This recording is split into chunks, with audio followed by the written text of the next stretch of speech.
Welcome to the podcast Emboldened with Jessica. I'm Jessica, a licensed mental health counselor. This podcast is for you if you're interested in personal growth and relatable community conversations. Emboldened with Jessica examines the nuances of holistic wellness, pop culture, and showing up daily as our whole selves. Using an anti-oppressive, sex-positive lens, a blackety-black mental health therapist, and guests dive into topics inquiring minds want to know. We invite listeners to join us in embracing your immense value, laughter, healing, and a commitment to being emboldened.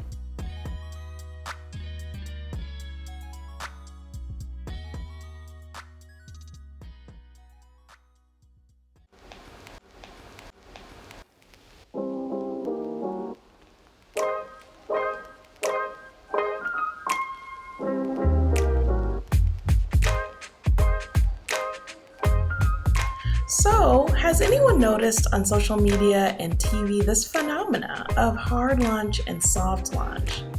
It could be about relationships, it could be when someone moves to a new place, if they're having a child, transitioning to a new job.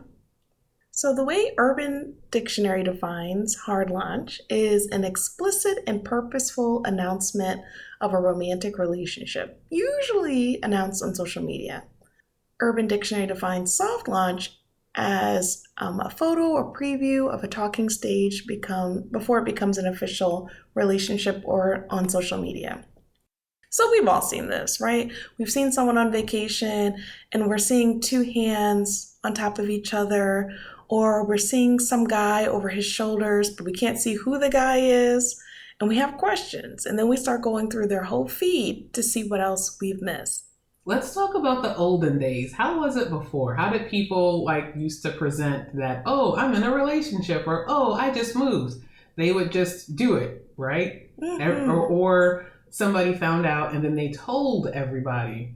What do you think is maybe the reason that we have this rise of the soft launch now? Yeah, the olden days. Well, I guess it depends on how far back we're going. As Early a reference 2000s, point. Okay, I'm going to use my olden days. Okay. Exactly. Okay. And back in the day, we would find out because on Facebook, it would say someone was in a relationship. Or they would tell you, hey, I'm seeing this person, I'm going to bring them to this event. And we'd be like, oh, okay, fine, we get to meet your boo thing. I feel like that was more of a hard launch. The question was, why has it changed a little bit? Why do you think there's been a rise of a soft launch as opposed to how it was in the olden days? Yeah, I think a lot of things have changed quite a bit. The way that we view dating has changed quite a bit. Dating isn't, traditionally we were told, or I was told growing up, that you're dating for the purpose of getting married. And then we all kind of realized, well, dating can just be dating. It can just be fun. It could be to get to know yourself, get to know other people.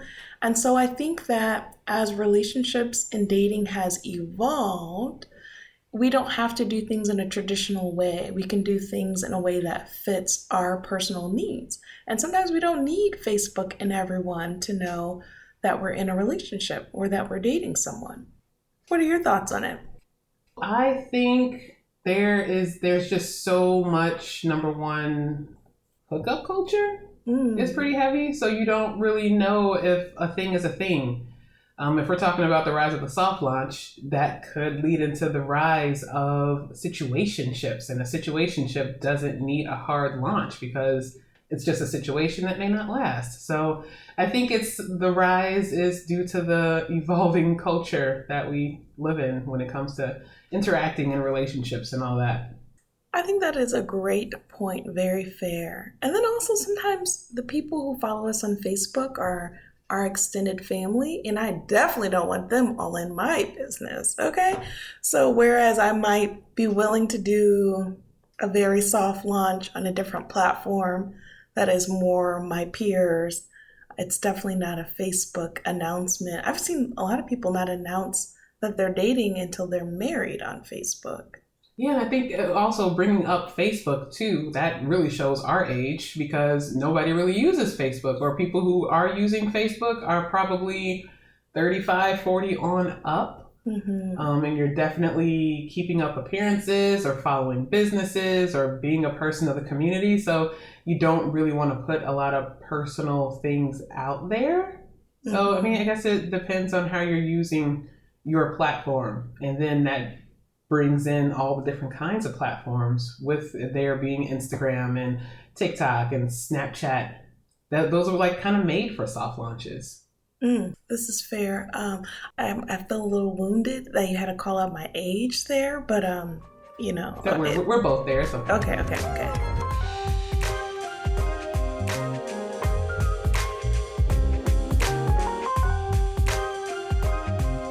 So yeah, we've seen this with some celebrities. So I think of Issa Rae, and Issa did a hard launch after the wedding day. Lizzo comes to mind quite famously, did a quick flip of the camera. I think also too, maybe this is a good example when people are soft launching kids and pregnancies, how it's usually a hard launch. Usually the kid is just there. Or like with Chrissy, is it Chrissy Teigen? Yes. Chrissy. How they randomly have a fourth child because she had a surrogate. And people are like, whoa, didn't you just have a kid a couple months ago? The answer is yes. Yes. And then Jay Ellis. So Jay being Lawrence from Insecure. And he shared that he had a white girlfriend and was getting married right after the show was done. And people had a lot of thoughts about that. Like, why are you telling us this now after the show is done? Why didn't we know you had a girl before? Right to the white girlfriend. It could just be he had a girlfriend. It was a white girlfriend. She was a white girlfriend. I mean, I think this is part of the reason why he did a hard launch after the show. I really do. I mean, hey. Do you think that there is a difference with how a cis hetero male versus a cis hetero female will do a hard launch and a soft launch? Do you think it like presents more in one than the other? I feel like so many of the cis hetero bros that I know, they just don't have any social media presence. So they could be out here in these streets. So they don't really claim anyone, so it never gets updated. And they're the ones getting caught up, like in bed with the girl, and she has one to Snapchat, and he's asleep. Yes. You end up finding out about who he's dating from other people's social media pages. But yeah, I feel like there's so many guys who are active on these social media accounts, but they don't ever post anything. So yeah, I do think that it looks a little bit different, which is interesting.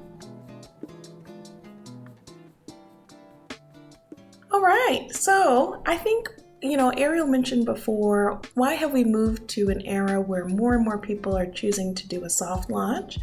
And I think one of the beautiful reasons why people might be moving to do more of a soft launch is because of boundaries. When I was in college, I couldn't even have told you what a boundary was. I couldn't tell you what a healthy boundary was, what a not healthy boundary was. And this was, in college, I was studying psychology and all of that stuff. I didn't even know what it was. And I think now, because of social media, people have a better understanding of boundaries. Do people really know what boundaries are? Right. I think that they know that boundary, the term, is supposed to be a healthy thing. In terms of the implementation of a boundary, it takes a little bit more practice to really understand the nuance, right? So it's like learning how to drive and then learning how to drive in New York in the dead of traffic. A little bit different. Like you might know how to drive on a backcountry road, but I'm not trusting you in a large city if you're 16 and just got your license. So I think when it comes to boundaries, people have an understanding that it's good. But I don't think they understand that when you set a boundary, we're not telling other people how they live. We're not telling other people what they can and cannot do. We're telling them what we will and will not accept. So really, we're setting a boundary for ourselves. We're letting other people know. And it's for us to really set a boundary that is rigid. So it's not porous. It's not saying that sometimes I will do this or sometimes I won't do this. It's being really specific about what your needs are. Like, hey, when I go out and I'm in a relationship, I will check in or I won't check in because you can look on Find My Friends and see where I'm at. And when I get home is when I get home. That's a boundary, right?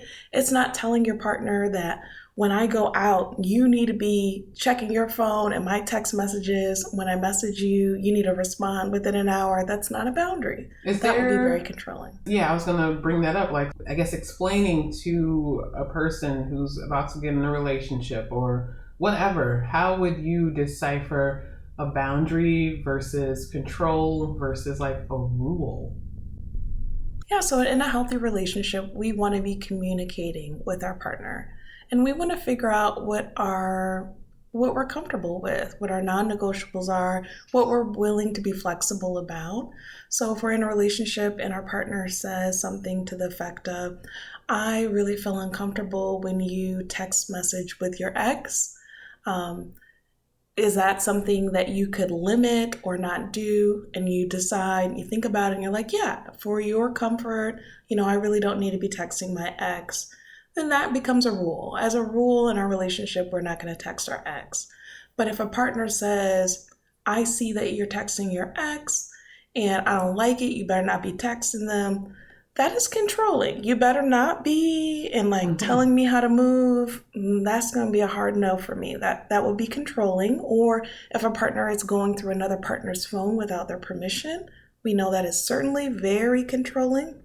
And then a boundary, on the flip side, might look like, it makes me very uncomfortable when you communicate with your ex. I'm setting the boundary that I will not be communicating with any of my exes because I don't want to make you uncomfortable in that way, right? I'm not telling my partner what they can do. I'm communicating to them what my boundary would be. Or we might say, given the fact that maybe you have been unfaithful in the past, if you continue to communicate with your ex, I will no longer be a part of this relationship. That's you saying how you will move, right? So it is a little confusing, and I think sometimes there are some great resources out there to kind of look into boundaries, and if you are connected with a licensed professional therapist or counselor, certainly kind of talking through some things with them is also really helpful. Okay, so other reasons why I think people are moving to a soft launch is that people are really figuring out that they can curate their life in the way that they want. We don't have to follow other people's templates, other people's examples.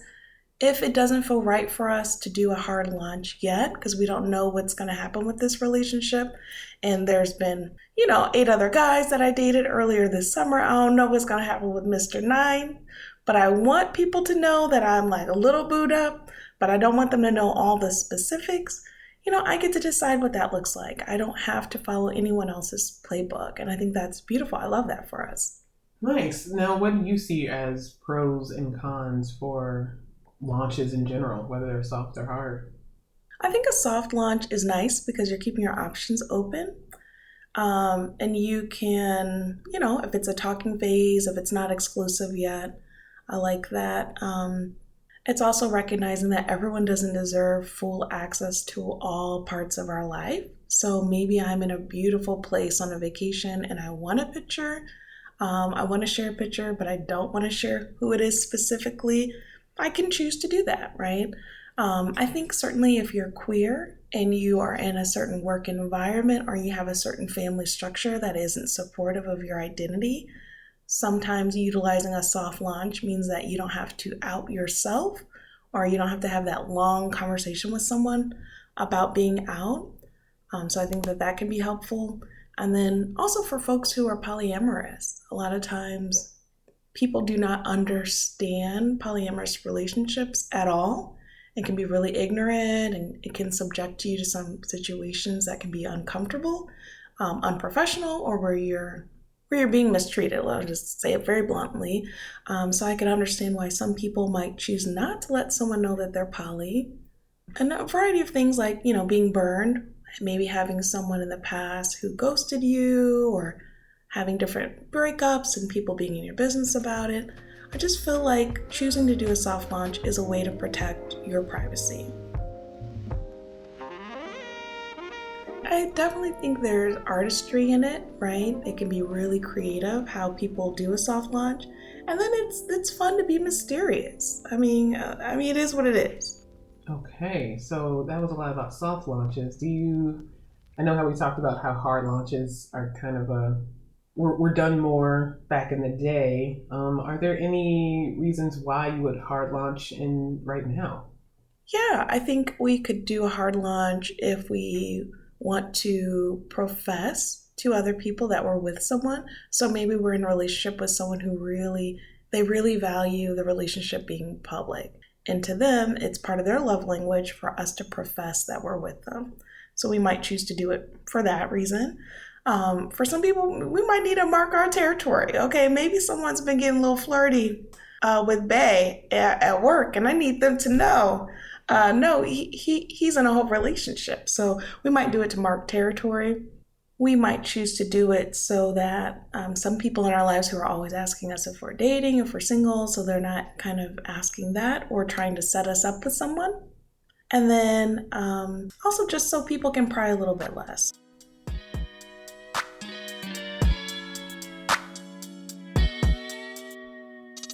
So we are very fortunate. Today we have the pleasure of introducing Jae Johnson, they, them, a dynamic 25-year-old hailing from Chicago with a keen interest in psychology. Jay's aspiration is to become a therapist. Jay is a fierce advocate for minority communities, leveraging creativity, commitment to excellence, and an anti oppressive lens. And we are super grateful that you are joining us today. Hi. Today, we're talking about soft and hard launches. And so, when you're in a relationship, what factors influence your decision to share the change in relationship status with maybe your coworkers, family, or on some of your social platforms? When it comes to people, I think the biggest factor for me is like how close we are and if I trust them. I'll speak to them about just what's important in my life in general, not even relationships specifically. And if I can trust that they won't go off the rails with that, then I'll confide or whatever. Okay, so you would share a little more tea if they have earned your trust, but I'm hearing you put out a little test first. Yeah, just usually if they share with me, then I'll feel comfortable sharing back. But if they're not the sharing type, then I just usually don't. At work, usually I just don't because I have my rules about how to conduct myself in the workplace, and I just usually stick to those rules. Okay, yeah. So it sounds like you have some firm boundaries around work and what you are and are not willing to share with them. But in general, you're open to sharing with someone if they've really earned your trust. Yes, and on social media, it really depends on a couple of things. Like for instance, which social media. So for Snapchat, it's more fluid. I'll share. Maybe if we're going out and doing something, I'll share that. Maybe I'll share a photo of something that they've given me. But on Facebook, it's usually just silence and static because Facebook has family members on it. I hear that. Okay. So that one is a little bit different. And then I want to know, are you dating currently? I am seeing someone on a serious level, but we haven't Ooh. said that we're like committed to making this like an official relationship. Hmm. So that's not a conversation that we've had, but it's pretty serious between the two of us. Oh, okay. We love to hear that. So, could you discuss the reasons of why you might choose to promote the relationship change when it becomes official? And maybe you're not referencing this particular relationship, but in relationships in general. With relationships in general, I think as I've become more seasoned with dating, I've just come to enjoy my privacy more. So whether I'm going in with someone or we're breaking up or whatever have you, I don't really share unless, again, I have that close relationship with the person. They need to earn their information about your life, is what I'm hearing. Yeah, I like to process and have my feelings about things, and that's just harder to do when you're sharing every little detail. Ooh, that'll preach. Okay. So, in terms of identity safety, how comfortable do you feel about disclosing things that are going on in terms of relationships, your status, who the significant others are to people at work? Okay, so I've been openly gay since I was 12. So before I was ever partnered or seeing someone, it was pretty well known at work that I was queer. Mm-hmm. Not so much that I'm trans or that I'm poly. Those are harder to explain to people, and Mm. they just feel more intimate to me. So that's just not something I disclose at work. And I just don't want that to be part of my professional relationships. Mm-hmm. Yep. Yeah, that makes sense.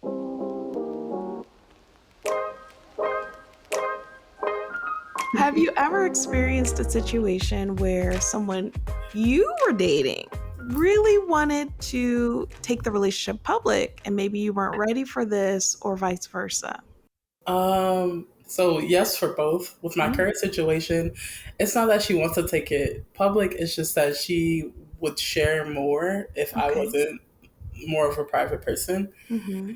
and the vice versa, where I wanted to have the freedom to like hold her hand in public and like touch her back or something of that nature. Mm-hmm. She had like a lot of feelings about that, and it was such a problem for me that we ended up breaking up. Oh, wow.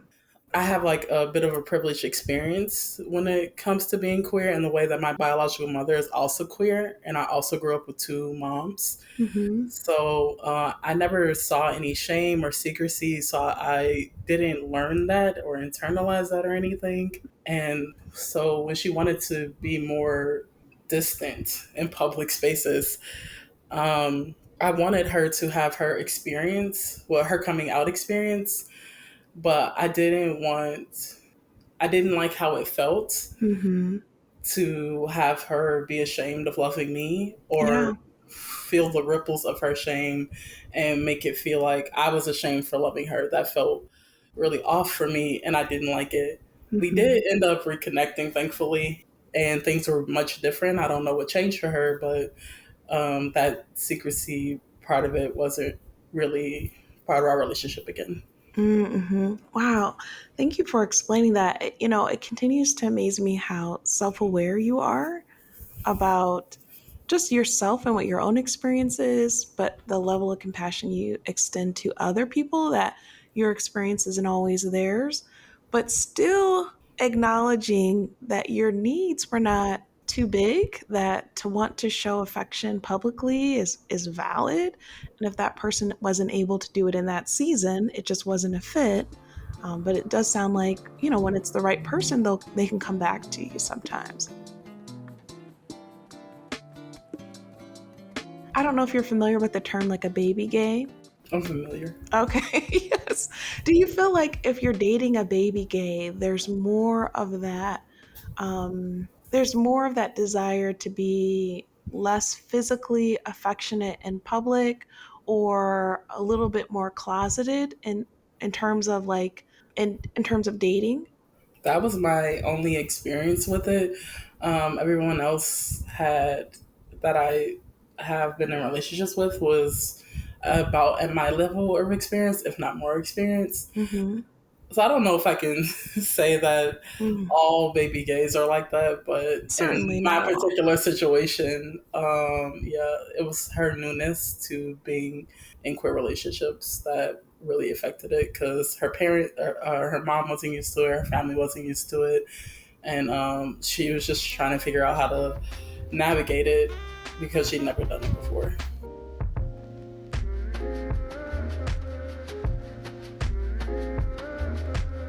Well, is there anything else in terms, and I shouldn't be generalizing either, but I have heard from different queer people over the years who will just say, I won't date a baby gay because of concern that, like, they might be asked to be more closeted. And again, we shouldn't generalize because everyone has a very different lived experience and they have a very different journey with it. But I'm wondering, is there anything else about a soft or hard launch that you want to share with the audience today? I will say that it's pretty common. I wanted to say that. I wanted to say that for me, it's a privacy thing, but like I know people have very different motivations than me, but they conduct themselves on social media pretty much the same way. Hmm. Um, so it's really just up to the individual. Yeah, for sure. whatever feels right for them and what feels right in their relationship. Because what might feel very right in this moment, maybe a month later, they're in a different space and they want to do something different. So just kind of allowing ourselves to do what we need. Yeah, I think that's a big thing for me, that relationships change very often.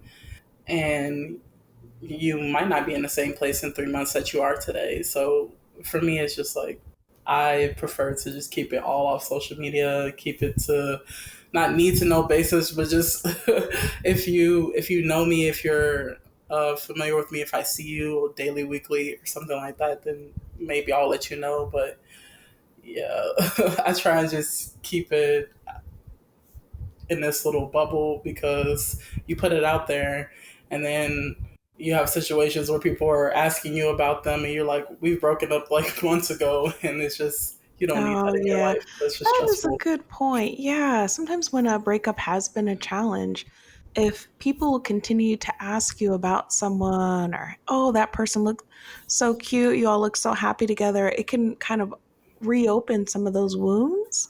So, Mhm. yeah, I think that's an excellent point of another reason why it can be good to do a soft launch because you have less people prying.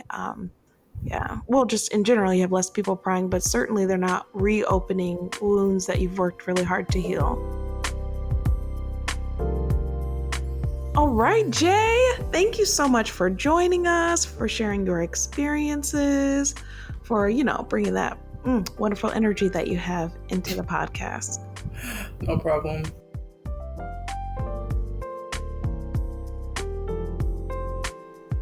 So, after we've talked all about hard and soft launches, how about we both name something that we would soft launch and something that we would hard launch?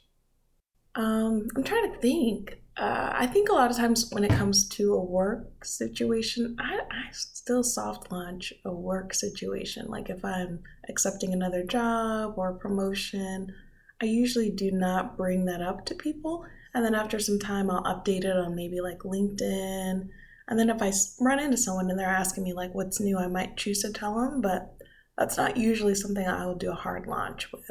Yeah, I honestly can't think of anything I would hard launch. Like if it involves relationships, if it involves money, if it involves, like, I can't think, like, if it involves death, I'm still soft launching that too. Like, I don't think there's anything in my life I would hard launch. I definitely don't think I could see you hard launching anything. I mean, me either. It's crazy. Like, But, in fairness, you are a pretty private person. You don't publicly announce quite a bit. I think I would hard launch like after I was married. That's still a hard launch? yeah. Yeah, after I was married, I think I would do that. And then like when it comes to obviously anything professional, personally professional. So whether that's like my private practice, I do a hard launch for something like that, or this podcast, a hard launch. But I mean, generally, if you are part of the very elite crew of people who know me, then I will bring you in and let you know what's going on. But for everyone else, because I mean, there's always a lot of people who are watching, and they're not always people that I am close with or friends with. And I mean, there's so many finstas where you don't really know who's watching anything or how information will be used, that I just tend to not want to put all of the information out there. I mean, even if I go to like a restaurant or a place, I tag myself after I've left. Talk about take me to the cozy book nook. Ooh, okay, yes. So for Jessica's Cozy Book Nook, there's a couple of books I want to recommend. So one of my absolute favorites, I recommend this to so many of my clients. I recommend the book Set Boundaries, Find Peace by Nedra Glover Twab. It's an excellent book. I recommend it to almost like every other client I have because boundaries are just so foundational to our communication, to our relationships, to our well-being. So that one is excellent. And then the second book I recommend is Polysecure. It's Attachment, Trauma, and Consensual Non-Monogamy by Jessica Fern. So I think this is an excellent resource for those who are wanting to better understand being polyamorous, if they're better wanting to understand their own attachment styles of their loved ones, whether it's someone they're dating or not dating. It's excellent. The first part of the book, she goes into the attachment piece of things. And then the second half, she really discusses the consensual non-monogamy and how it works for different people and how to get support if you're having a difficult time. So I highly recommend both of those books and Jessica's cozy book, Nook. So I want to encourage you, the listener, to reflect on your own process and why. I want you to kind of think through if a soft launch is a good fit for you, if a hard launch is a good fit for you, and then also whether it's a romantic situation, whether it's you having a baby or a job, just really listening to your own instincts about what's going to be right for you. You don't have to do what others are doing. It doesn't matter if some people get upset because, they feel like they should have been informed. It's really about what honors you and the people that are also involved in whatever it is you're hard or soft launching.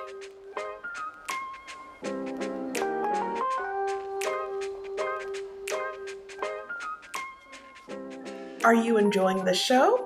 Subscribe and review to let us know what you think.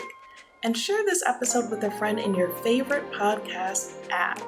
Thanks so much for listening to Emboldened with Jessica. If you want to keep up with us, follow Emboldened with Jessica on Instagram or Facebook. Until next time.